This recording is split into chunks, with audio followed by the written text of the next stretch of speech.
Wolf अकेले भी रहते हैं, वुल्फ पैक के साथ भी रहते हैं. मेरे को वहाँ पे देखना है कि अपना पैक कैसा है. मुझे अकेले खेलना है कि पैक के साथ खेलना है. Decided over there. As a human I have a very compassionate heart. मैं देखूंगी कि मैं उस ट्रिगर को मैनेज कर सकती हूँ या नहीं मैनेज कर सकती हूँ. यही मेरा पर्सनालिटी टेस्ट होगा actually. How to manage the other peoples trigger और how to manage your own triggers. Family से दूर रह पाओगे? रहना पड़ेगा क्योंकि ये चीज़ एक लर्निंग एक्सपीरियंस होगी मेरे लिए. और अगर आई मीन ट्रॉफी की जीत के आना मतलब मैं लाइफ में अच्छा कर रही हूँ. That's an acknowledgement and my family will be proud.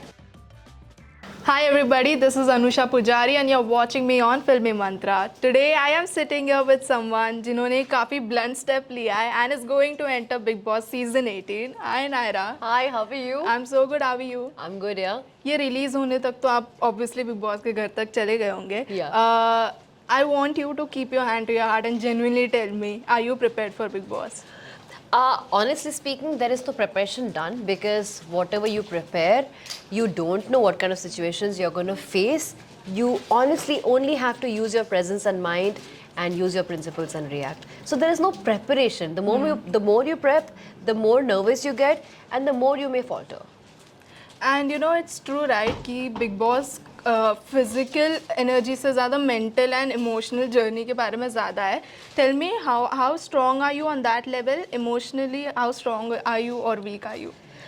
I think I am वो तो बिग बॉस के घर के अंदर ही जाके पता चलेगा. देखो जो इमोशनल टर्मोइल होता है वो सिर्फ आपके क्लोज नेट रिलेशनशिप्स के बीच में होता है because they matter to you.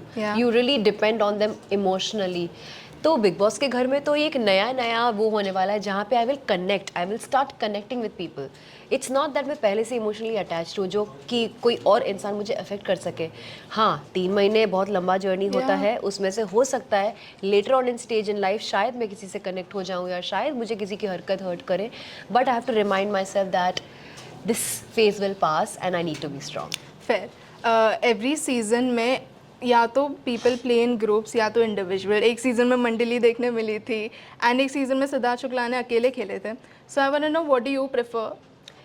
C wolf अकेले भी रहते हैं, वुल्फ पैक के साथ भी रहते हैं. मेरे को वहाँ पे देखना है कि अपना पैक कैसा है. मुझे अकेले खेलना है कि पैक के साथ खेलना है. Decided over there. या I am talking about Siddharth Shukla भी. ऑब्वियसली उनके जैसा ना कोई था ना कोई आएंगे.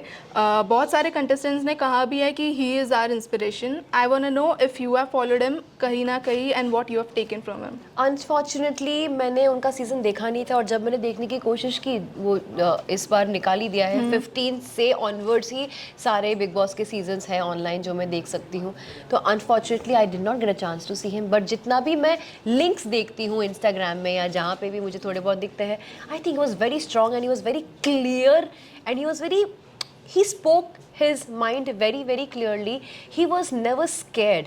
और उल्टा मैं देखती थी कि सलमान सर भी जब वो बात करते थे, सिद्धार्थ जब बात करते थे, सलमान सर भी बहुत ओवरवेल्म्ड होके बहुत ही he also used to feel a very high energy looking at him. Yeah. So I think he was very intimidating.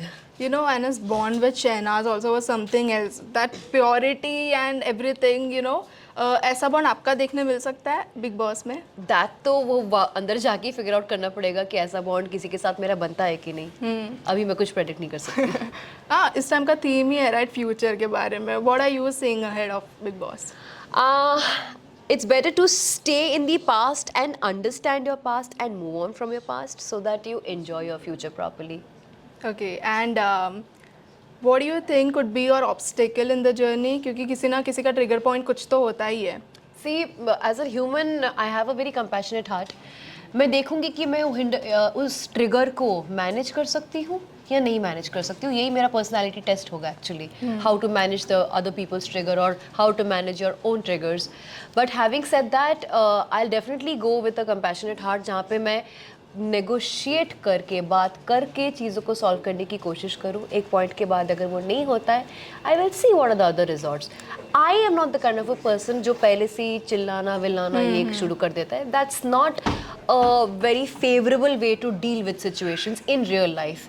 And I think लोगों ने काफ़ी मैंने ये भी देखा है कि लोग कंटेंट के लिए कभी कभी बहुत ज़्यादा ओवरबोर्ड जाते हैं and that does not relate with a lot of unless if it's entertaining, it's fine. But if it's not entertaining, it the relatability loses out with the public. I know. So I'll try to stick to be as genuine, as natural as possible, and that's what I have to be. Perfect आपके भी industry से काफ़ी friends जा चुके हैं already big boss में. Any tips and advice they give you? All the friends who have told me to go to Big Boss, they were like, just be bindas, just have your fun, just enjoy the process, enjoy your stay, do a lot of masti, be opinionated, just basically enjoy the process of Big Boss. Because if you don't enjoy it, you might go into a shell. Yeah, and you know, I was going through the comments and ये news अभी recently आई है कि Nia Sharma is also going to Bigg Boss. तो comments का अलग ही चल रहा है, उनमें बोल रहे हैं कि आप दोनों के बीच में लड़ाई हो सकती है, झगड़ा हो सकता है. What do you think bond हाँ, कैसा क्योंकि होगा? उन्होंने देखा ही है कि सिमिलर पर्सनालिटी है तो क्लैश होगा, बट नहीं, सिमिलर पर्सनालिटीज बेस्ट फ्रेंड्स भी तो होते हैं. मेरे बेस्ट फ्रेंड्स हैं जिनका और मेरा पर्सनालिटी एकदम सेम है. हाँ, क्लैश होता है लेकिन सेम है, इसलिए अंडरस्टैंडिंग भी अच्छी होती है. तो मैं ऐसा नहीं सोच के जा रही हूँ कि मेरा निया के साथ क्लैश होने वाला है.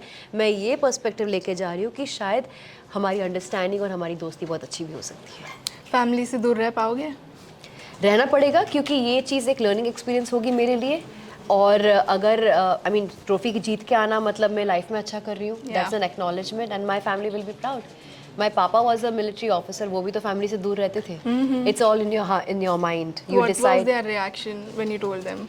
See, initially my mom was not very up for it. वो तो खतरों के खिलाड़ी के टाइम पे भी she was little डरी हुई कि कहीं चोट लग जाएगा, ये हो मम्मी है जाएगा. ना. मम्मी, हाँ, तो ठीक है. मम्मी को मैंने बोला, मम्मी चिल, एकदम चिल करो, भेड़िया जा रही है, भेड़िया ट्रॉफी लेके आएगी. Okay, like the last question, what do you think would work out for you? Workout as in As in, what would be a secret weapon कि हाँ मैं अगर काम रहूंगी तो मैं जीत पाऊंगी या whatever? नहीं, ऐसी कोई स्ट्रैटेजी आप नहीं बना सकते हो. You are a human being, you will have natural real emotions. You just gotta be truthful and honest to yourself. आपको किस तरह से बाहर पोर्ट्रे किया जा रहा है वो हमारे हाथ में ही नहीं है, यू नो. बट और मैटर क्या करता है, आपके पर्सनल लोग आपको प्यार करते हैं, Absolutely. आपके लिए है, वो मैटर करता है. The public will only like you और hate you, but only your real people and your true honesty will take you forward in life. So good, so good. Any message for your fans? I just want to say that I'm finally going to Big Boss and I am equally excited as you guys are. I might have some dark days, so please vote for me, please pray for me, and I need your love and blessings. Thank you so much, Naira. Thank you so much for your time. I really hope this journey will be, you know, in true colors. Absolutely, and I hope you guys enjoy my journey. Yeah, of course. Thank you.